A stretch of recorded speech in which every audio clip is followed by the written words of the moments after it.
이번 주 주일 예배가 끝난 후에 저희 교회에 출석하시는 여자 목사님이 계세요.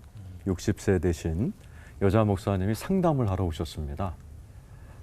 이 목사님께서는 암을 2번이나 이기시고 정말 새벽 기도를 빠지지 아니하시고 구제 사역을 잘하시는, 또 자녀도 잘 기르신 귀한 분이신데 이분이 호르몬 문제가 생기신 거예요. 10년째 호르몬 약을 드시고 계시다는 겁니다. 그래서 저도 몰랐는데 5mg짜리를 먹다가 10mg짜리를 먹어도 이게 해결이 안 돼서 이제 의사가 뭐라고 그랬냐면 이제 버티는 수밖에 없습니다. 그래서 제가 어떻게 버티십니까? 그랬더니 아까 얘기한 대로 강아지 잡고 웃자 그러고 강아지랑 웃는답니다. 근데 식은땀, 자다가 가슴이 답답해서 벌떡벌떡 일어나고, 목사님이시지만은 때로 죽고 싶은 이런 충동이 찾아오면서 차를 타고 가면서 미친 듯이 소리치면서 기도로 그런 생각을 물리치는, 그야말로 호르몬과의 전쟁을 하시는 분이 이번 주일날 저를 만나게 돼서 오늘 이 강의를 준비하는데 굉장히 좀 와닿았습니다. 도대체 이 오늘 주제인 이 호르몬이 뭘까요? 좋은 걸까요? 나쁜 걸까요? 하나님이 우리 몸을 신묘막측하게 만드셨습니다. 호르몬도 하나님 만드신 좋은 겁니다.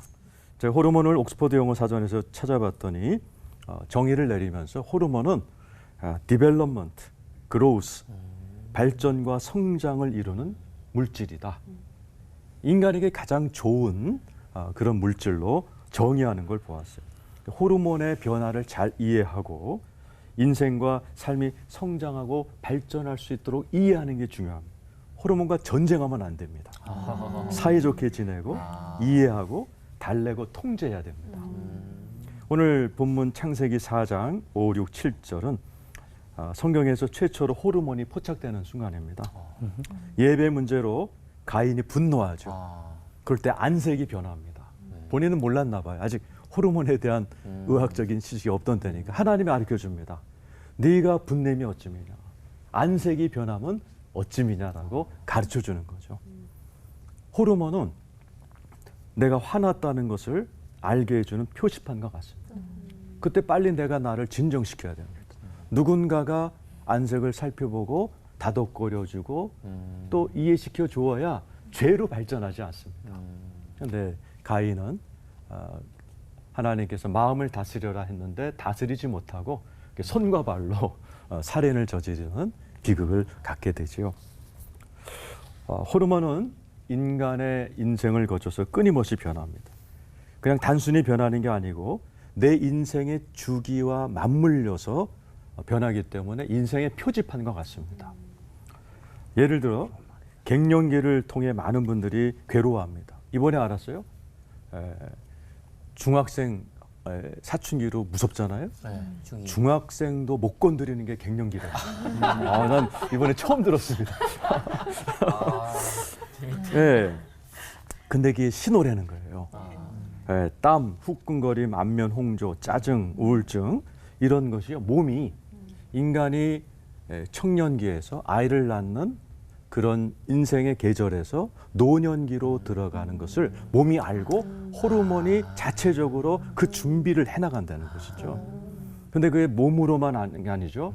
더 이상 애를 안 낳기 때문에 폐경기가 온다는 거죠. 이제 애 낳는 시절이 아니야. 애 기르는 시절이 아니다. 네가 네 자신을 완성시키는 계절이다라고 몸이 끊임없이 호르몬을 통해서 이끌어 간다는 겁니다. 심리적으로는 이때가 빈둥지 증후군이라고 대부분 자녀들을 떠나보낼 때 온다는 거죠. 그래서 이제는 자녀를 위해서 투자하는 게 아니라 네가 신앙인이면 하나님 앞에서 네 인생을 총결산하는 기간이다라고 온몸에 있는 호르몬이 소리를 쳐서 새로운 인생으로 들어가는 그러한 표지판과 같은 역할을 해준다는 것이죠. 그래서 인생의 주기가 이제 끝나가고 새로운 인생으로 들어간다는 표지판과 같은 이러한 안목으로 호르몬의 변화를 봐야 됩니다. 그래서 사춘기, 갱년기 이런 기간도 이런 긍정적인 마음으로 대하게 되면 우리 인생에 대단한 성장과 발전을 주는 좋은 계기가 될 수 있습니다. 얼마 전에 의사분 두 쌍이 나와서 갱년기에 관한 토크쇼를 하는 거를 보았어요. 꽤 유명한 목사 의사분들이세요. 그 출연진들이 다 50대에서 55세 갱년기를 다 겪고 계신 분들이 나오셔가지고 자기가 겪은 갱년기를 얘기해 주었습니다. 솔직한 체험담이 또 의사들이니까 의학적인 지식이 굉장히 도움이 많이 됐어요. 뭐 짜증, 우울, 눈물, 또 서로에 대해서 이제 사랑이 식어지면서 각방 쓰게 된 이야기들, 뭐 이런 것들을 극복한 얘기들을 아주 도움이 되는 정보와 함께 제공하는 자리였습니다. 마지막 순간에 그러면 어떻게 할 것인가 한마디씩 이제 시켰습니다. 그러니까 어떤 의사분은 자신을 사랑해라.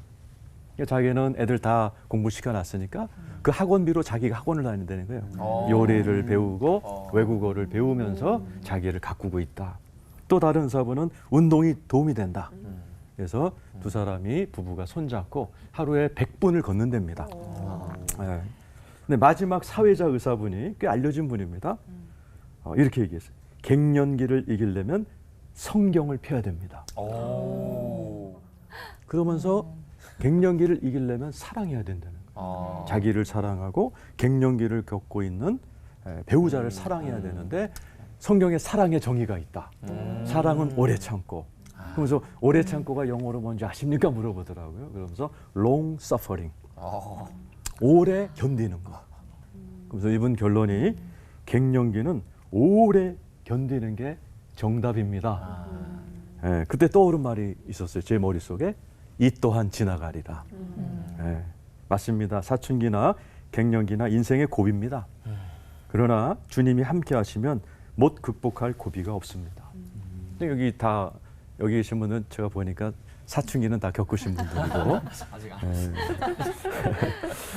사춘기를 잘 겪으신 여러분이라면 갱년기도 잘 겪을 줄로 믿습니다. 아멘. 우리 몸의 호르몬이 소용돌이치는 물결이 와도 더 큰 물결이 있습니다.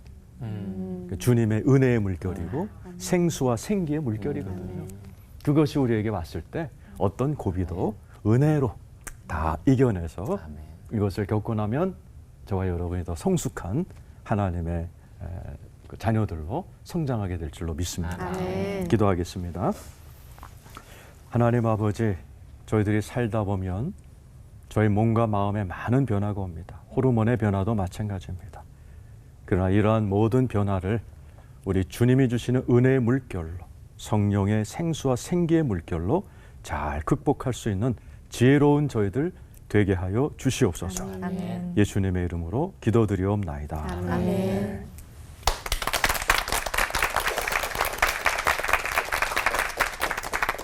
안녕하세요. 반갑습니다. 그 초등학교 아이가 엄마한테 그랬대요. 엄마, 여자들은 뭘 좋아해? 그러니까 엄마가 눈이 반짝반짝거리면서 내가 뭘 좋아하지? 이러면서 아이한테 말을 해줬대요. 그랬더니 그 선물이 누구에게 갔을까요? 그 초등학교에 반아이의 여자애한테 갔다는 거 아니에요. 그러니까 이 엄마가 인생이 허망하구나.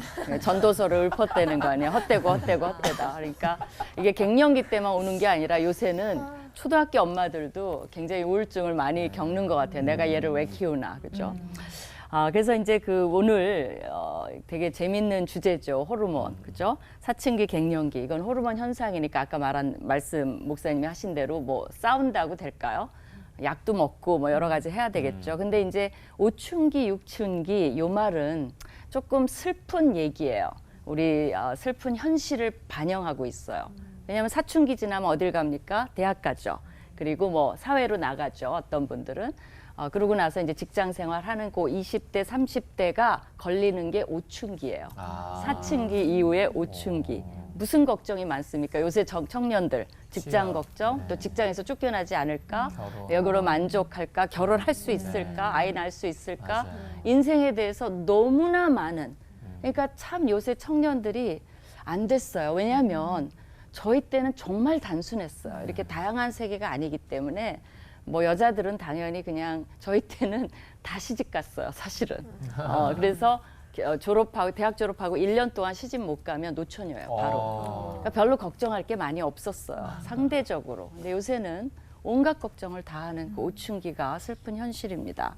그러고 나서 또 이제 40, 50대, 60대 접어들면 그야말로 갱년기를 막 지나자마자 육춘기 그런 말을 하는데 이제 60대, 50대부터 걱정은 시작되는 거죠. 그죠? 내가 은퇴하면 뭐 할까? 그죠? 60대는 어떻게 해요? 노후. 그죠? 뭐 노후. 건강하게 살 수 있을까? 뭐 여러 가지 또 휘말리니까 이분들이 잠도 못 자고 불안하고 뭐 내면이 막 요동치고 그다음에 정신적 방황이죠. 내가 인생을 제대로 살았나?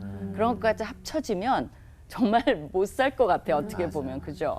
그래서 그래도 나름 다들 이렇게 적응해 나가시는 거 보면 하나님이 믿는 사람에게나 안 믿는 사람에게나 살 수 있는 놀라운 저력을 주신 거는 확실한 것 같아요. 그게 은혜인 것 같아요. 그럼에도 불구하고 우리는 조금 더 진취적이어야 되잖아요. 우리도 그냥 꺼이꺼이 하고 있을 수는 없으니까 조금 더 성경적으로 해답은 없을까? 물론 오늘 해답을 다 드리면 얼마나 좋겠습니까만은 몇 가지만 좀 생각을 해보도록 하겠습니다. 우춘기 육축기 극복하는 방법. 그렇죠? 첫 번째는 이런 생각을 해봤어요. 나를 살게 하시는 하나님을 신뢰하라. 그게 무슨 말이죠? 도대체 뭐 그런 질문 해본 적 있어요? 내가 지금 살아있는 하나님을 신뢰하라. 그게 이제 어디서 착안이 됐냐면요. 갈렙이 85세에 가나안 땅에 들어와서 그런 말을 해요. 나를 여호와께서 생존하게 하셨다. 왜 그러냐면 하나님이 약속을 하셨어요. 갈렙에게. 내가 이 땅을 너에게 기업으로 줄 거다. 그러니까 갈렙은 그 약속을 믿었어요. 그럼 어떻게 됐죠? 가나안 땅에 들어와서 기업을 얻을 때까지는 살아있다는 것을 알았어요. 그러니까 그거를 확실히 믿었어요. 그러니까 나를 지금까지 생존하게 하신 하나님을 알았어요. 우리에게도 그럼 얼마나 좋을까요? 손주 셋 볼 때까지는 네가 손주 셋을 보고 다섯째까지도 볼 것이다. 그러면 우리가 아는 거죠, 그죠? 나는 그때까지 살아 있을 것을, 그죠? 믿습니다잖아요. 하나님 그러면 얼마나 좋겠어요. 근데 그렇진 않죠, 우리한테는. 우리가 갈렙이 아니니까. 그래서 언제까지 살지는 모르지만 같은 믿음을 가져보자는 거예요. 우리를 지금 그러니까 생존하게 하시는 분은 누구예요? 하나님이에요, 그죠? 그거에 대한 믿음을 갖자는 거죠. 이제 두 번째는 그 첫 번째랑 직결돼 있어요. 그럼 하나님이 살게 하시는데 숨만 쉬게 할까요? 그냥 숨 쉬고 살아. 그게 그럴까요? 사실은 하나님이 살게 하실 때는 미션을 주신다는 거예요. 반드시 뭔가 내가 할 일이 있어요. 그런 게 없는 사람은 한 명도 없습니다. 없으면 저한테 좀 모시고 오세요. 같이 좀 대화를 할게요. 근데 이 갈렙에게도 어마어마한 미션을 준 거죠. 뭐예요? 기업의 차지할 때까지 이 기업을 너에게 주리라. 그럼 하나님이 그냥 주면 어때요? 기업을. 근데 그렇게 안 해요. 왜냐하면 여러분도 아이 키울 때 아이에게 다 줘요? 엄마 나 차 사줘. 그럼 막 초등학생한테도 차도 사주고 핸드폰 바꿔줘. 그럼 방금 바꿨는데 또 바꿔주고 그다음에 결혼할 때 막 장가 가게 해주고 그죠? 헬리콥터 맘 그래갖고 대학교 가서 수강 신청도 대신해주고 요새 엄마들이요 대단해요. 군대를 가잖아요. 군대 담벼락에 떠나지 않는 엄마들이 있대요. 거기 근처에서 하숙하는 엄마도 있대요. 그게 아들을 정말 위하는 길일까요? 그러니까 그게 하나님이 하시는 방법일까? 아니죠. 그죠? 기업을 주시는데 그 믿음을 가지고 아이가 해야죠. 공부도 대신 해줘요? 시험 대리로 쳐주지 뭐. 그죠? 그렇게 안 하잖아요. 그래서 하나님도 똑같아요. 우리가 할 수 있도록 능력 주시고 믿음을 주시고 도와주시죠. 그래서 갈렙이 이런 말을 해요. 성읍들이 크고 견고할지라도 여호와께서 나와 함께 하시면 내가 이 여호와 하는 거 봐요. 내가 여호와의 말씀대로 그죠? 약속대로 그 말이죠. 아낙 자손이 있는 그 거인들이 있었다는 헤브론을 차지할 수 있다라고 말을 합니다. 그러니까 미션이 있기 때문에 이 갈렙은 85세니 8춘기에 시간이 없어요. 왜냐하면 해야 할 일이 너무 많은 거죠. 그래서 미션을 찾는 거 이게 되게 이제 중요하다는 거죠. 셋째는 뭐냐면 액션이 있어야 돼요. 그러니까 많은 심리학자들이 액션, 행동이죠. 이런 말을 해요. 사람들이 걱정이 많은 이유는 그 걱정에 대해서 아무것도 하지 않기 때문이에요. 사실은 저도 all for one 할 때 내가 이걸 할 수 있을까? 버벅거리면 어떡하지? 질문에 답을 못하면 어떡하지? 걱정이 많아요. 없을 수는 없죠. 그런데 그거를 걱정만 하고 있다고 해결되는 게 아니에요. 뭐 어떻게 해야 돼요? 나와서 해봐야죠. 그러면 내가 부족한 것도 알고 잘할 수 있는 것도 알고 또 준비도 하고 누구나 겪는 건데 많은 사람들이 사실은 본인의 걱정에 대해서 아무것도 안 하기 때문에 호르몬이 거기다 덮치면 어떻게 돼요? 그 다음에 항복하는 거죠. 주여, 저 못 살겠습니다라고 하는 거죠. 그래서 우리가 끝까지 죽은 날까지 성장해 가야 되고 하나님을 신뢰하라, 미션을 가지라, 액션을 취하라. 그래서 이렇게 돼요. 3, 미션, 액션. 한번 해볼까요? 3, 미션, 액션. 그죠? 기도하시겠습니다.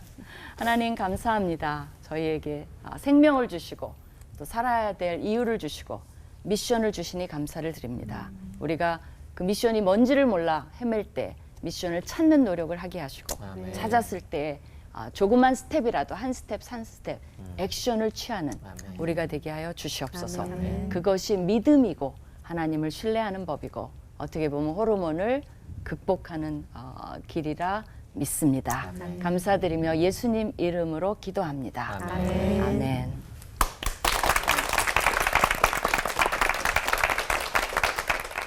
여러분 반갑습니다. 과거는 다 지나갔고 미래는 아직 오지 않았고 우리가 시간 인식을 그렇게 하죠. 제가 왜 뜬금없이 호르몬과 신앙을 이야기하면서 이야기를 하느냐. 제 앞에서 호르몬과 신앙에 대해서 이야기해 주신 두 분은 자녀들이나 또 본인의 어떤 호르몬의 문제가 이미 지나가신 분들 같아요. 해결되신 분들. 그렇죠. 네. 그런데 제가 애들이 2명 있거든요. 네. 우리 지효가 고3이고 우리 지은이가 고2. 지금 사춘기란 말이죠. 이제 정점에 있습니다. 그리고 저희 집사람이 저보다 나이가 1살 어려요. 그러니까 지금 딱 갱년기예요. 뭔가 하면 이 무시무시한 현실을 통과하고 있는 사람이 겹쳤다. 네. 그러니까 얼마나 이 생생한 메시지가 나오겠습니까? 여러분 기대가 좀 되십니까? 네. 큰일 났다. 보통은 사람의 인생에서 사춘기가 2번 찾아온대요. 한 번은 우리 몸에 힘이 들어올 때 한 번, 또 한 번은 우리 몸에서 힘이 빠져나갈 때. 이게 2번 사춘기가 찾아온다는데 보통 보면 사춘기다, 오춘기다 그렇게 이야기를 하죠. 이걸 그냥 우리가 사춘기로 통칭하기로 하고 이 사춘기가 찾아오게 되면 가치관에 혼란이 옵니다. 기독교 신앙을 가지고 있는 우리는 신앙에 대한 회의들, 하나님에 대한 이해들이 달라져서 내가 그동안 하나님을 잘못 믿은 것 아닌가 하는 이런 불안함들도 찾아오고요. 또 어떤 사람을 보면 어제와는 전혀 다른 사람이 되어져 있는 것들을 보게 되어져요. 너 도대체 왜 이러니? 너 왜 어제하고는 이렇게 다른 사람이 되어 있니? 이야기를 하면 요즘 가장 많이 하는 말이 뭔가 하면 호르몬 때문이에요.